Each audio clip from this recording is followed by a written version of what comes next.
Hey there, fellow builder. Not the typical review video today, but I've been wanting to make this video for a while now.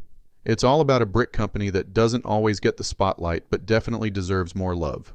When most people think of building bricks, one name pops into their head instantly: Lego. It's the king of construction toys. The global icon that turned plastic bricks into movies, theme parks, and collector culture. But what if I told you there's another brand that's been quietly building its own empire in Lego's shadow? A brand with decades of history, legendary licenses, and a story full of comebacks and reinventions? I'm talking about Mega, the brick division owned by Mattel. You might know it as Mega Bloks, Mega Constructs, or just Mega. Whatever name you remember, this company has been through it all. Rivalries, rebrands, hit licenses like Pokemon and Halo, and even some heartbreaks along the way. So today we're diving deep into the story of Mattel's Mega Brick line. How it started, the licenses that made it famous, the ones it lost, and how it's now transforming into something brand new. Mattel Brick Shop. Stick around until the very end, because that's where things get extra cool. I'll be showing off some AI-generated renders that give a sneak peek at what brick sets might look like in the not-so-distant future. You know what? Here are two quick teaser samples of what's coming up at the end. Let's hit rewind, all the way back to 1967 in Montreal, Canada, where Victor and Rita Bertrand started a small family company called Ritvic Holdings.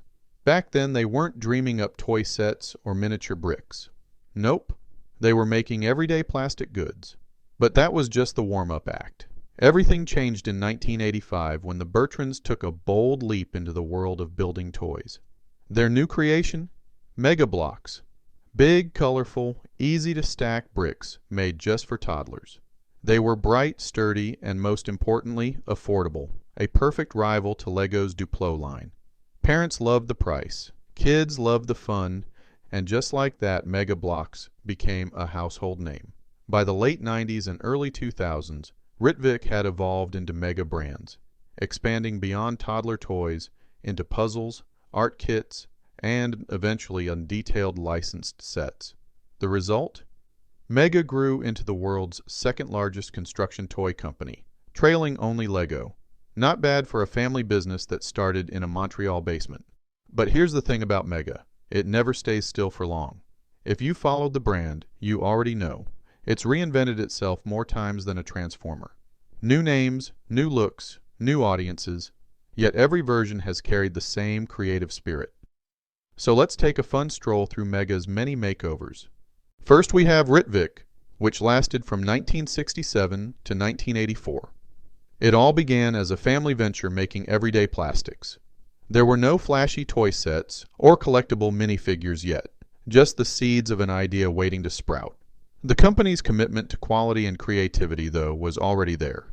Then came Mega Bloks, from 1985 to the 2000s. Mega Bloks introduced large, chunky bricks that clicked together easily and didn't cost a fortune. These were the starter sets for millions of kids, and that blue and yellow logo became instantly recognizable. If you walked into a toy aisle in the 90s, chances are you saw those boxes stacked sky high. This was Mega's golden age, fun, affordable, and impossible to miss. The next evolution was Mega Brands, from the 2000s to 2014. With success came ambition.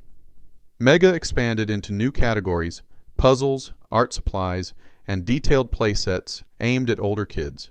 The company even dipped its toes into licensing popular intellectual properties, experimenting with more advanced builds and unique figures. This corporate evolution caught the attention of toy titan Mattel, who saw serious potential in those colorful bricks. Then came Mega Constructs, from 2017 to 2020. After Mattel bought the company in 2014, Mega's identity split into two lanes: fun, colorful builds for kids, and Mega Constructs, a line tailored for collectors and gamers. This was Mega's leap into the big leagues. Halo, Call of Duty, Pokemon, and Masters of the Universe all got the brick treatment, featuring intricate builds and highly detailed minifigures.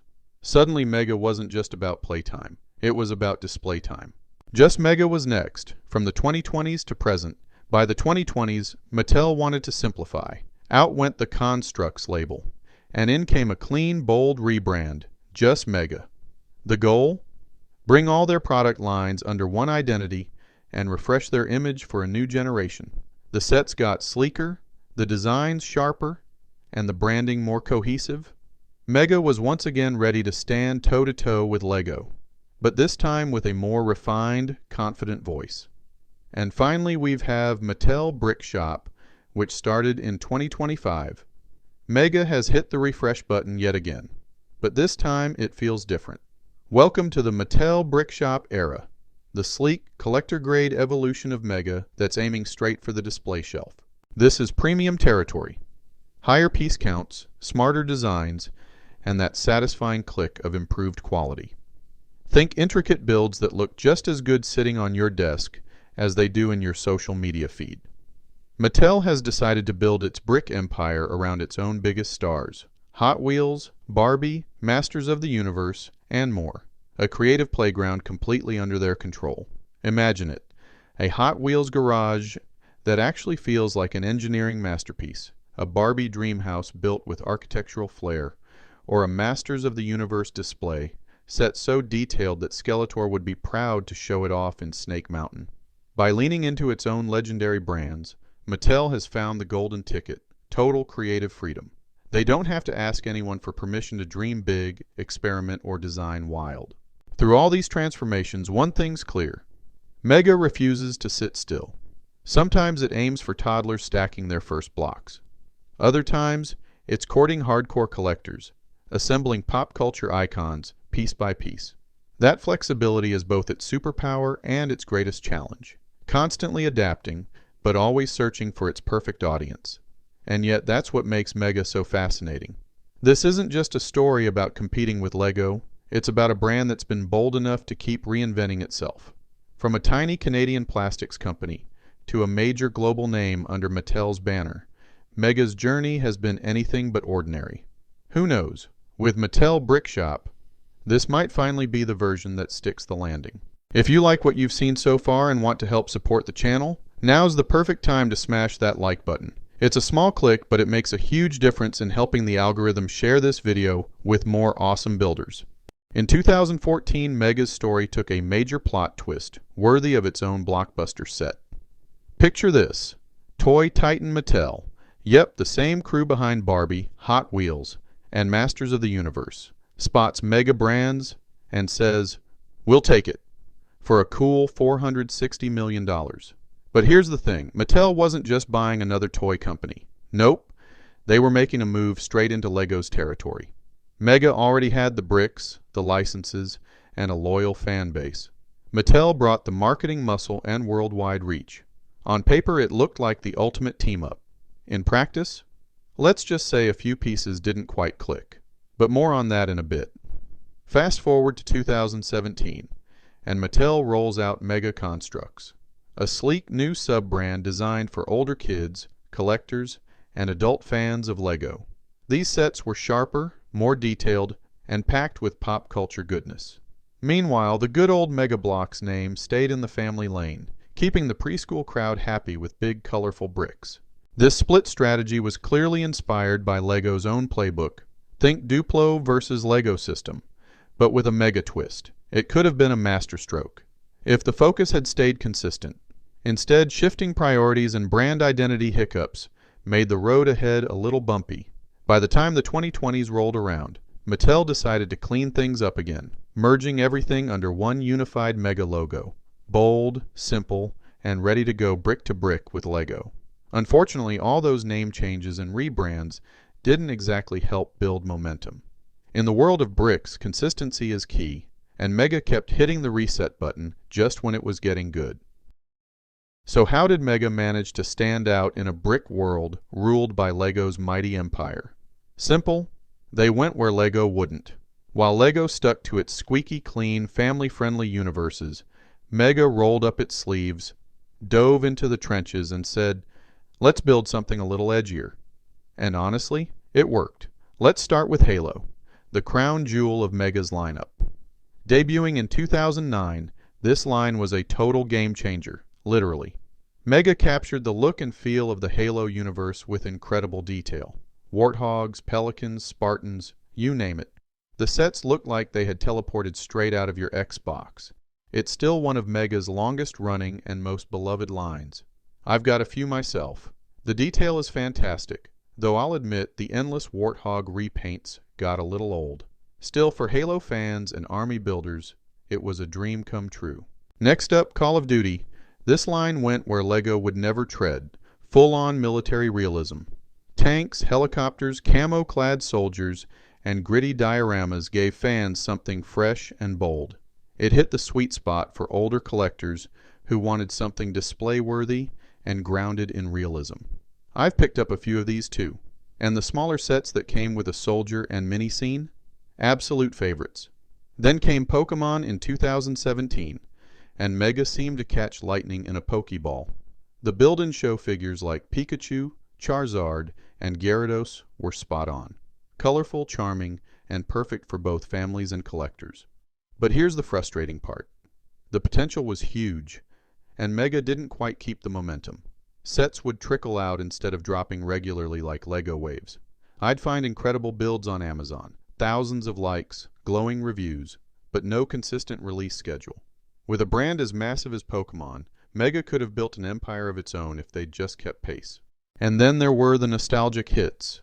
Masters of the Universe, Teenage Mutant Ninja Turtles, Destiny, even The Witcher.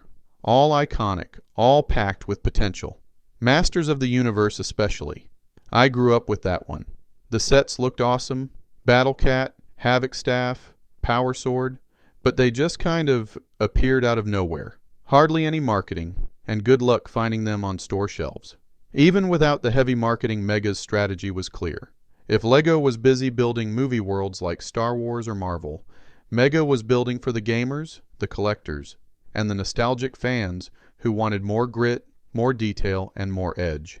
They weren't just building sets, they were building fandoms LEGO left behind. Before we get into the Mega licenses that have slipped away, or are about to, I've got a quick favor to ask. If you're having fun so far and you love brick set reviews and all things brick building, please take this time to hit the like button. It's a huge help in telling the algorithm, hey, more builders need to see this, and it helps keep Ricksburg rolling with even more awesome content. Now, let's get into those lost licenses. Here's the tricky thing about building your empire on licensed worlds. You don't own the worlds, and when those contracts expire, it can all vanish faster than a minifig's tiny wrench in the carpet. Mega learned that lesson the hard way, with two of its biggest and brightest stars, Star Trek and Pokemon. Let's beam up with Star Trek first. Back in 2016, Mega boldly went where no brick brand had gone before, launching a stunning collector's series of ships and figures. The USS Enterprise, the Next Generation crew. These builds were sleek, detailed, and oozing nostalgia. Fans loved them and the sets looked fantastic on display. But by 2019, the license had warped out of Mega's hands. Production stopped and the sets quietly disappeared from store shelves like a cloaked Klingon ship. Now, they're collector's gold. Personally, I've always been more of a pre-Disney Star Wars kind of guy, but I still truly enjoyed Star Trek, and felt this one should have had longer legs. Honestly, the bridge sets with minifigures should have been a bigger hit. Maybe it was a marketing miss, but those sets deserved more love. Then came the real heartbreak, Pokemon.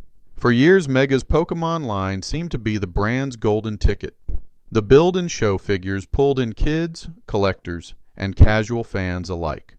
But in March 2025, LEGO dropped a bombshell. They'd officially partnered with the Pokemon Company, with LEGO Pokemon sets launching in 2026.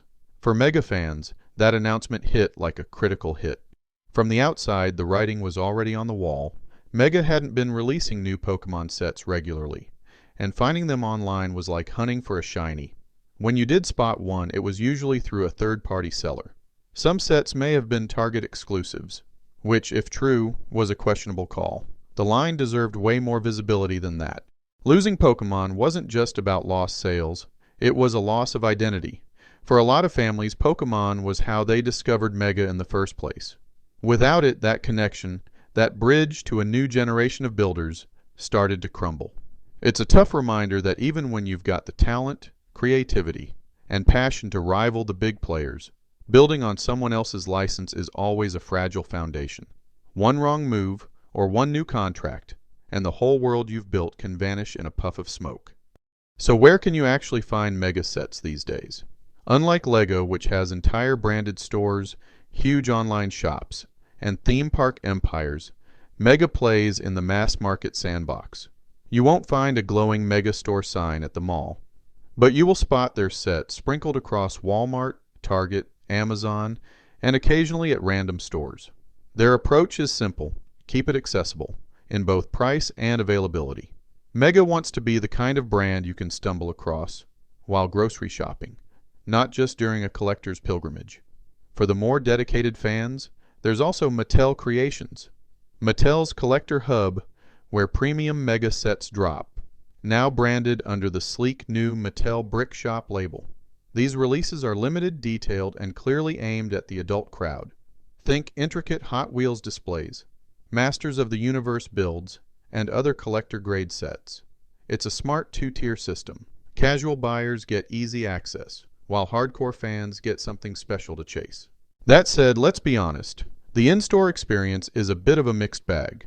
Walmart and Target both carry Mega, but Target usually takes the win with better variety and newer stock. Walmart's section tends to be smaller, and finding specific sets can be a bit frustrating.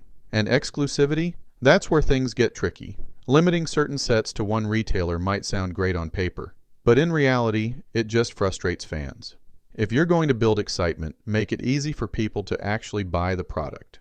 Honestly, it feels like Mattel's Amazon storefront is the perfect place to fix this. Put every Mega set in one spot. Easy to browse, easy to buy, easy to love. The fans are out there, Mattel. They just need somewhere to click Add to Cart. Alright, let's be real for a second. Despite decades of effort, some awesome sets, and a passionate fan base, Lego is still miles ahead. So why didn't Mega ever close that gap? Well, there's no single missing brick. It's more like a handful of key pieces that just never quite snapped into place. First, Lego's unbeatable brand power. Lego isn't just a toy, it's a global icon. From blockbuster movies and massive theme parks, to nostalgia-fueled TV shows and video games, Lego has built an entire universe around its studs. Kids grow up with it, adults rediscover it, and the brand practically sells itself. Second, quality consistency. To Mega's credit, their brick quality has come a long way. Today's sets are tighter, cleaner, and far better than the ones from a decade ago. But Lego's precision molding, perfect clutch power, and flawless color matching are still the gold standard. For builders who care about that satisfying click, even tiny differences can make or break loyalty. And third, the license trap. Mega made a name for itself through killer licenses: Halo, Pokemon, Call of Duty, and more. But the catch? They don't own those worlds. Once a license expires, the fan base often drifts away. Meanwhile, Lego has built its own in-house universes like Ninjago, Technic, Friends, and City, worlds they completely control and can evolve forever. Fourth, brand confusion. Mega blocks, Mega constructs, The constant rebranding hasn't done them any favors. Every few years it feels like they're starting from scratch. Lego, on the other hand, has been proudly Lego for over 80 years. Stable, simple, unforgettable. Fifth, market positioning. Lego does have that premium feel to it. With its dedicated stores, glossy packaging, and cultural status, make each set feel like an experience. Mega, by contrast, has always leaned more mass market, hanging out on Walmart and Target shelves. Great for accessibility, sure, but it doesn't carry the same collector prestige. And finally, Mattel's internal focus. Inside Mattel, Mega is competing for attention against billion-dollar properties like Barbie, Hot Wheels, and Fisher-Price. It's part of a massive portfolio, not the main event. Lego, meanwhile, is a one-brand powerhouse. Every ounce of focus goes into making those bricks the best they can be. So yeah, Mega has built some truly awesome sets, and won over plenty of fans, myself included. But Lego's mix of cultural dominance, brand clarity, and laser focus gives it an advantage that's pretty much impossible to replicate. In the end, Mega's playing the same game, just on Lego's home turf. The real lesson to take away is through all the ups and downs, Mega never gave up. Here's something that doesn't get talked about nearly enough. Mega actually does a few things better than Lego. Yeah, you heard that right. Let's start with detail. When it comes to franchises like Halo or Call of Duty, Mega's smaller scale figures, weapons, and vehicle molds are next level. The texture, the realism, the little touches, they give off serious collector display vibes. Lego keeps things stylized and family friendly. But Mega leans into authenticity. You can practically hear the Warthog's engine or the click of a Spartan's rifle. Then there's price. Piece for piece, Mega usually costs a little less, and that's a win for families, new builders, or anyone who wants a premium build experience without draining their wallet. You can get large, impressive sets for typically less than what a similar Lego build might cost. And finally, variety. Because Mega doesn't have to protect a squeaky clean image, it's been free to explore edgier and more imaginative worlds. We've seen historical battle scenes, sci-fi epics, fantasy fortresses, and video game crossovers that Lego would never dare touch. That creative freedom keeps things exciting. It's the you never know what's next factor that keeps fans coming back. And here's the kicker. Mega survived where so many others didn't. Plenty of brands tried to go brick for brick with Lego and disappeared. But Mega, it adapted. It grew. It found its audience and kept evolving. From its humble Canadian beginnings to its place under the Mattel banner, Mega has always been the underdog that just won't quit. And that's what makes it special. It doesn't need to dominate the world to make its mark.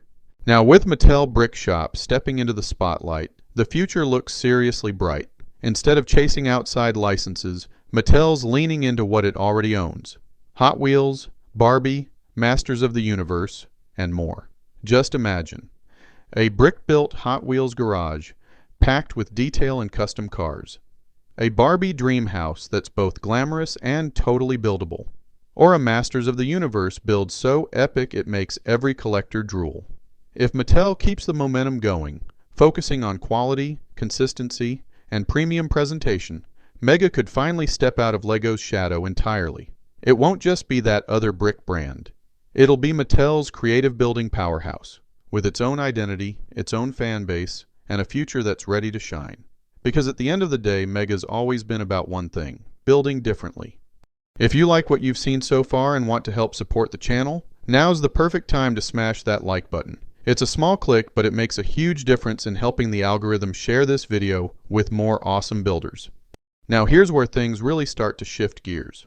When Mattel Brick Shop hit the scene in 2025, it wasn't just a rebrand, it was a full-blown transformation. A new label, a bold identity, and a major power-up for collectors everywhere. Think of it as Mega's Super Saiyan 3 moment. All that experience, focus, and energy cranked up to an epic level. Okay, wrong franchise, but you get the idea. This wasn't your kid's brick line anymore. Mattel Brick Shop came out swinging with premium builds, sleek packaging, and a clear mission: to win over adult builders, collectors, and hardcore fans who crave detail, displayability, and a touch of nostalgia. It's Mega, evolved, upgraded, and ready to flex in the big leagues. Now here's where I think Mattel Brick Shop could blast into the stratosphere. First up, let's roll with the Hot Wheels momentum. This was a big first strike from the Mattel Brick Shop and their Hot Wheels line, with several large, mid, and small brick cars available. The cars look incredible with printed bricks, some stickers for customization, and custom molds which make these sets feel real. Number 2. Consistency is everything. Just like every YouTube creator knows when you slow down or stop creating content, momentum dies and fans lose interest. I think Mattel should drop new products quarterly, not randomly, using social media to build awareness, with teasers of upcoming sets, behind-the-scenes peeks at designs still in the works, and countdowns to big releases. Number 3. Make every set easy to find. No more retailer exclusives or region-only drops. Whether it's Target, Walmart, or Amazon, every fan should be able to grab every set without a scavenger hunt. Number 4. Nail Masters of the Universe. Let me clarify. Get the original Master of the Universe right. This could be a game changer. Imagine high-detail head busts, He-Man, Skeletor, Beast-Man, lined up on a collector's shelf. And the great thing is they've already created one head bust that looks great. Halo Master Chief. Now, if they can get the sculpting and proportions right for Masters for the Universe, these could be as epic as Lego's Star Wars helmets or Marvel busts. And let's be honest, Skeletor would absolutely steal the show. Number 5. Reimagine Barbie in bricks. Okay, I'll be honest. I'm definitely not the Barbie target audience. Can you picture a Barbie world built entirely from bricks? Think a modern twist on Lego Friends, but with that Mattel flair. Dream houses that actually connect, pink convertibles you can customize, maybe even brick-built wardrobes. If Mattel gives it that stylish world-building edge, this could explode into something huge. Number 6. Go full throttle with Hot Wheels. Now this is where Mattel can hit the gas, literally. The new Hot Wheels Brick Shop line is already off to a strong start, with the Maserati and Cadillac sets looking phenomenal. The detail, the proportions, the custom parts, they feel like display models that just happen to be buildable. To really compete with Lego's speed champions, Mattel needs to keep that pedal down, stay consistent, keep the quality tight, and release 6 to 8 new cars every quarter. That kind of momentum would keep collectors hyped and builders busy all year long. If Mattel keeps this pace, with great quality, steady releases, and full creative freedom, the Brick Shop could transform from a quiet reboot into every builder's next go-to brick oasis. The foundation's there. Now it's time to build something legendary. As I teased at the start of the video, I've got some AI-generated images of what future Mattel sets could look like. Now, any future sets are contingent on whether Mattel is going all in on bricks and really wants to make a real and consistent effort. If future sets land anywhere close to these concepts, buckle up because it's going to be epic. As a special edition, I threw in a few G.I. Joe options since Mega has teamed up with Hasbro in the past. I'm a big G.I. Joe fan, and I thought they might look cool. Judge for yourself. Now it's your turn. What do you think? Are you feeling optimistic about this new Mattel Brick Shop era? Or do you think they'll struggle to build on the momentum those early Hot Wheels sets sparked? Drop your thoughts in the comments. I really want to hear where you land on this one. So after all these twists, turns, and rebrands, where does that leave Mega today? Well, it's not the biggest brick brand in the world. It's not the flashiest or the most famous. But you know what it is? Tough, creative, resilient. Mega has weathered a lot of highs and lows in the toy industry, from a small Canadian family factory to a global name under Mattel's banner. That's not just survival. That's staying power. It's the underdog story that doesn't quit, the brand that keeps rebuilding, reinventing, and proving there's more than one way to make great bricks. You don't have to be the market leader to make an impact. You just have to keep creating. Keep innovating and keep stacking those ideas higher. This isn't about chasing Lego's shadow anymore. It's about carving out a new legacy, brick by brick, one creative build at a time. The foundation's been laid, the pieces are set. Now it's time for Mega and Mattel Brick Shop to build something unforgettable. So now's your turn to speak up. With Mattel Brick Shop taking center stage, what do you think will happen with Mega? Will they remain a small segment of the Mattel Brick Shop? Or maybe if Mattel Brick Shop gains some serious momentum, will Mega eventually merge into Mattel Brick Shop? Or maybe something else? Let me know in the comments. Fellow builder, I hope you enjoyed my take on Mattel's Mega franchise and where I think it may be heading. If you've stayed this long, consider subscribing and maybe share this video. Also check out the other videos on Ricksburg's main page. Thank you, and until next time, keep building.